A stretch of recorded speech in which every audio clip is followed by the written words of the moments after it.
श्री सच्चिदानंद भगवान की जय। तन मन धन 3 प्रकार की सेवा है और तीनों प्रकार की सेवा जब हम करते हैं तब हमारा हृदय निर्मल हो पाता है, जिसके लिए रामायण दावा करती है कि निर्मल मन जन सोई मोहि पावा, मोहि कपट छल छिद्र न भावा।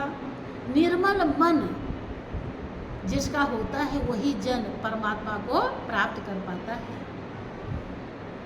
छल कपट परमात्मा को बिल्कुल भी प्रिय नहीं है। इसीलिए जब छल गणिका बेश्या के खत्म हो गया तो उसके लिए विमान आया था।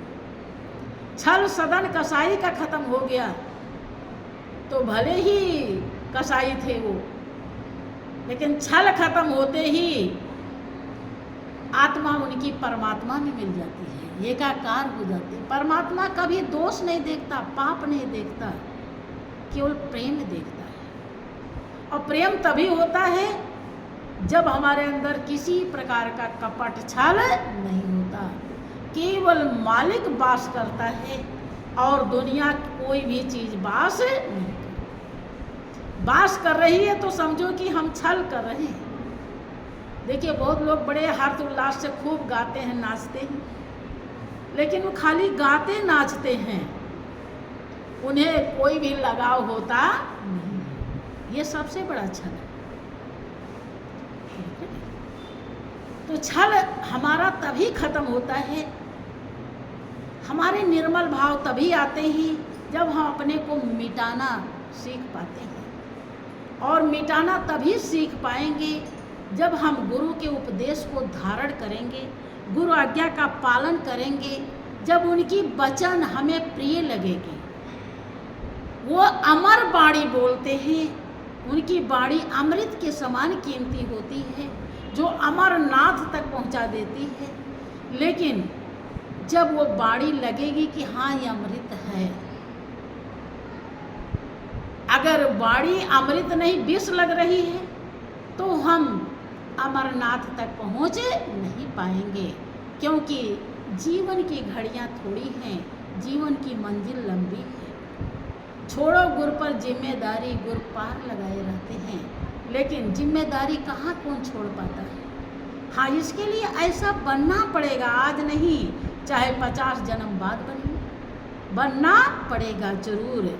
बिना मिटे वो अपना प्यार नहीं देगा। हाँ, जितना अपनी कर्म कमाई की है वो कहीं जाने वाला नहीं, वो तो अवश्य मिलेगा। लेकिन आप कहें कि इसीलिए वो देखो धन दे देता है, जन दे देता है, दुनिया की सब चीज़ दे देता है, लेकिन वो अपने को नहीं देता है। अपने को उसी को देता है जो उसी जैसा सोई जाने जे देव जनाई, और जानत तुम्हें हो जाए। काग भुसुंडी जी को भगवान राम कहते हैं कि काग भुसुंडी मागुबर अति प्रसन्न मोहि जान, अड़मादिक सिद्धि अपर रिद्धि मोक्ष सकल सुख खान। के काग भुसुंडी जी वर मांगो, मैं बहुत खुश हूँ। अणिमा सिद्धि, गरिमा सिद्धि, मोक्ष, जितना भी दुनिया में सुख सुविधा है सब कुछ मांग लो।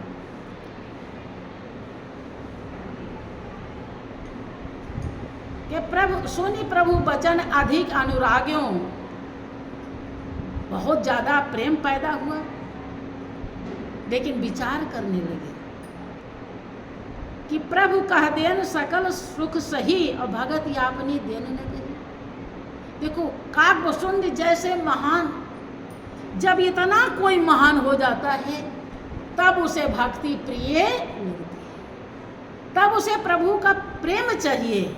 इसके पहले तो प्रेम की शायद ज़रूरत ही नहीं रहती है।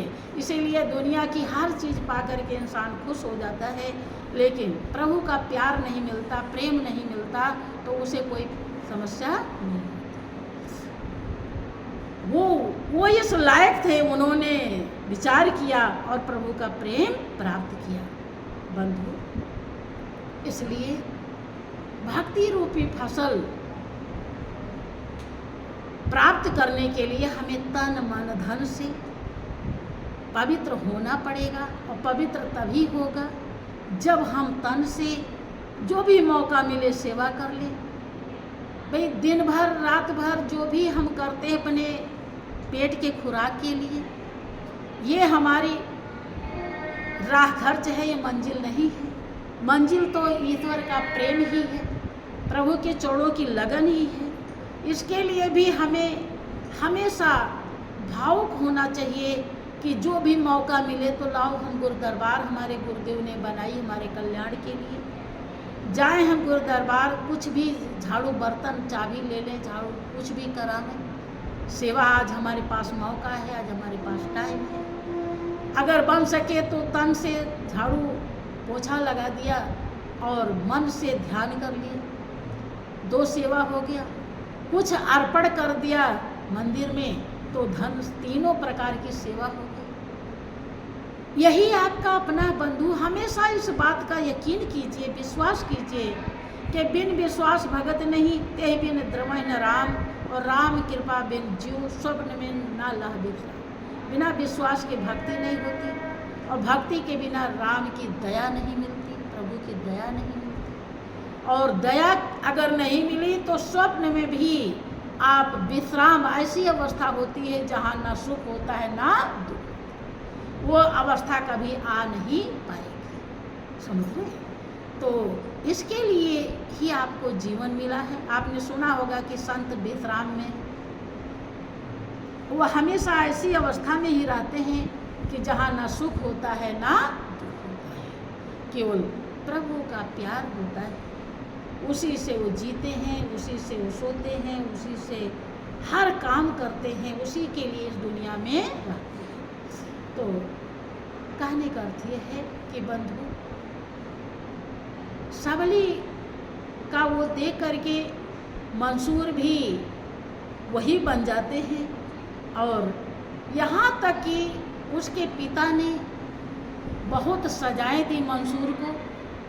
और यहाँ ऐसा जिक्र आता है कि मंसूर को सूली की सजा हुई थी।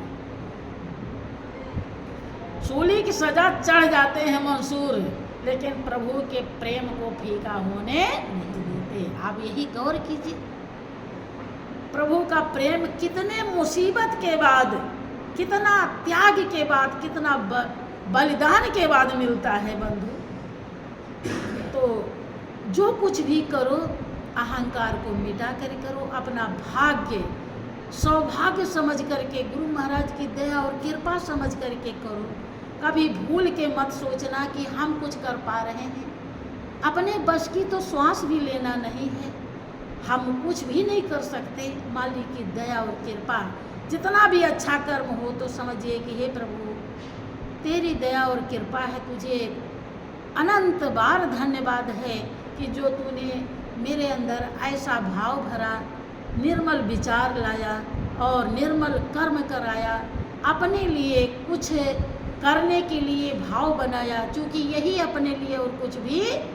तो बोलिए प्रेम से श्री सच्चिदानंद भगवान की, श्री सद्गुरुदेव महाराज की।